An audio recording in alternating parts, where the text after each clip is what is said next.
Coucou tout le monde, je suis heureuse de vous retrouver aujourd'hui pour partager avec vous quelque chose que je fais régulièrement pour aller mieux, pour pouvoir transmuter des choses en moi.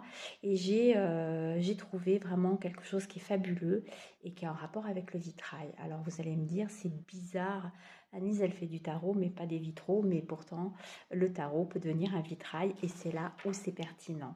Parce que évidemment, comme on le sait tous, le vitrail, il y a très très longtemps, depuis l'Antiquité, hein, il avait été déjà fait lors de l'Antiquité, puis vraiment il a pris vraiment naissance au Moyen Âge. Donc il avait plusieurs fonctions, hein, ce vitrail. La première, c'était quelque chose d'isolant. Il fallait isoler donc des édifices. Donc on avait eu l'idée effectivement de mettre ça contre la pluie, le vent, etc. pour faire laisser rentrer le jour et pouvoir, en fin de compte, pouvoir s'abriter. Et puis ensuite, la deuxième fonction qu'il avait, ben, évidemment, c'était une fonction décorative, puisque c'est très très joli le vitrail. Donc quand on entrait dans un édifice, c'était magnifique. Ensuite, la troisième fonction qu'il avait, c'était une fonction iconographique, c'est-à-dire que vraiment, c'était une manière d'enseigner les choses, notamment pour les gens qui étaient illettrés et complètement ignorants de tout, qui étaient incapables d'ouvrir un livre. Donc c'était une façon d'enseigner aussi la spiritualité, le côté religieux ou tout à fait des scènes de l'histoire de la vie tout simplement.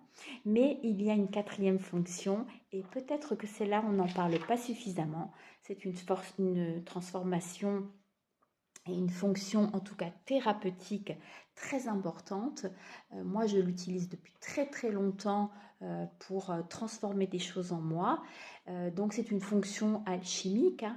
D'ailleurs on le sait, le vitrail c'est fait avec du verre, mais le verre on le sait tous, c'est du sable. Et le verre, depuis très très longtemps, on sait que l'homme a besoin du verre pour voir de plus près. C'est pour ça qu'on fait des lunettes. Donc c'est intéressant ce verre, cette transparence et puis cette fonction de faire rentrer la lumière. Mais c'est une autre fonction aussi de refaire rentrer la lumière en nous d'une autre manière, d'une autre façon.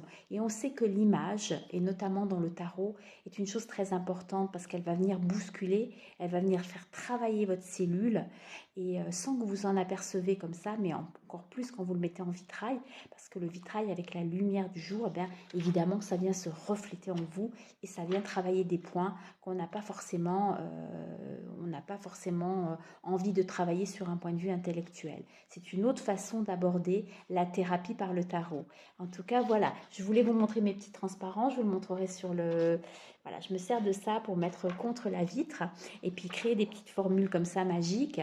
Et je trouve ça pertinent hein, parce que les alchimistes, ils avaient bien compris ça depuis longtemps, qu'en fin de compte, c'est l'art du feu. Et l'art du feu, c'est vraiment cette transformation du plomb en or, mais d'une manière vraiment de transmutation.